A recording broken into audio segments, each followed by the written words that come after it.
Assalamualaikum warahmatullahi wabarakatuh.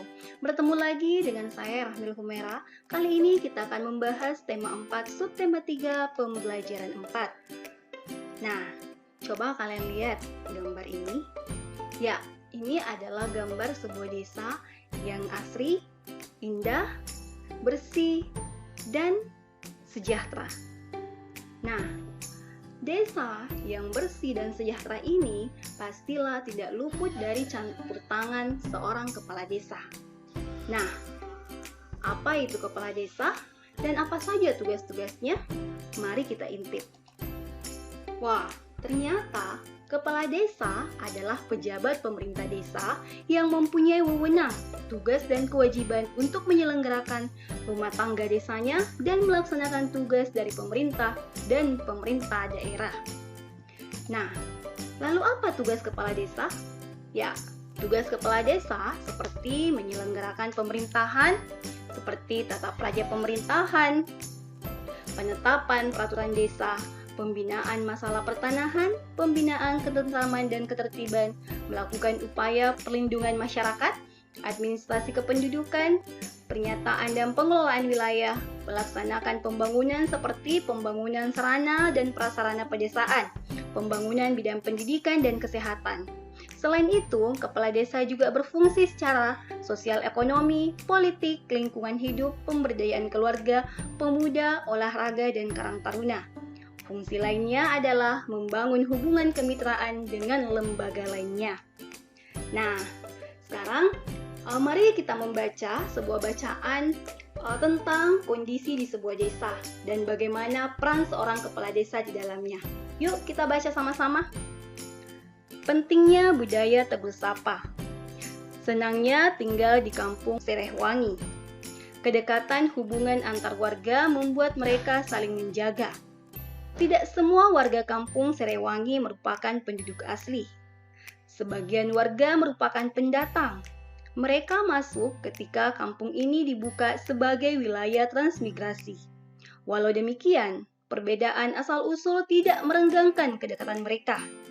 Kedekatan antar warga mulai dengan kebiasaan saling tegur sapa.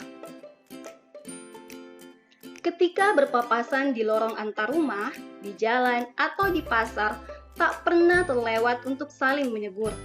Sekedar mengucap selamat pagi, selamat siang, selamat sore, sampai bertukar kabar atau berbincang sejenak. Semua saling kenal, semua saling peduli. Di ujung jalan, tinggal Nenek Ija seorang diri. Ia penghuni tertua di sini. Walau begitu, ia masih mampu melakukan kesibukan di rumahnya. Kadang, ia terlihat menyapu pelan daun-daun di halaman rumah. Lain waktu, ia duduk beristirahat di beranda. Pak Tulus, sang kepala desa, rajin menyapa Nenek Ija. Pagi hari, sambil berangkat kerja, ia kerap mampir untuk sekedar mengantarkan ubi atau singkong rebus. Sore hari, ia lewat lagi seraya melambai pada Nenek Ija yang duduk di beranda. Pada suatu pagi, Pak Tulus tidak menjumpai Nenek Ija di halamannya. Sore harinya, beranda rumah Nenek Ija masih tetap sepi. Pak Tulus menyempatkan untuk singgah. Pak Tulus mengetuk pintu, tetapi tak dijawab. Pak Tulus membuka pintu dan melangkah masuk. Betapa terkejut beliau menjumpai Nenek Ija terkulai lemas di depan ruang tengahnya. Diraba dahinya, terasa agak hangat. Rupanya Nenek Ija sakit. Pak Tulus menyesal tidak menyempatkan mampir tadi pagi. Namun belum terlambat. Pak Tulus mengajak beberapa warga membawa Nenek Ija ke dokter terdekat. Pak Tulus mengatur jadwal warga yang akan bergantian menjaga Nenek Ija sampai pulih. Tidak ada warga yang menolak. Semua sukarela membantu. Mereka tahu, kelak suatu ketika mereka dalam kesulitan pasti akan dibantu. Budaya tegur sapa menjadi perekat warga. Budaya tegur sapa membangun kepedulian terhadap sesama.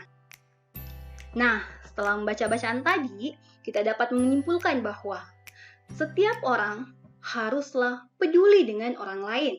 Sebab setiap manusia pastilah membutuhkan bantuan orang lain. Nah, tugas untuk kalian. Nomor 1, apakah Pak Tulus sudah mengamalkan sila ketiga Pancasila? Jelaskan. Nomor 2, tuliskan 2 sikap baik yang dapat dicontoh dari warga desa Serehwangi. Nah, selamat belajar dan tetap semangat!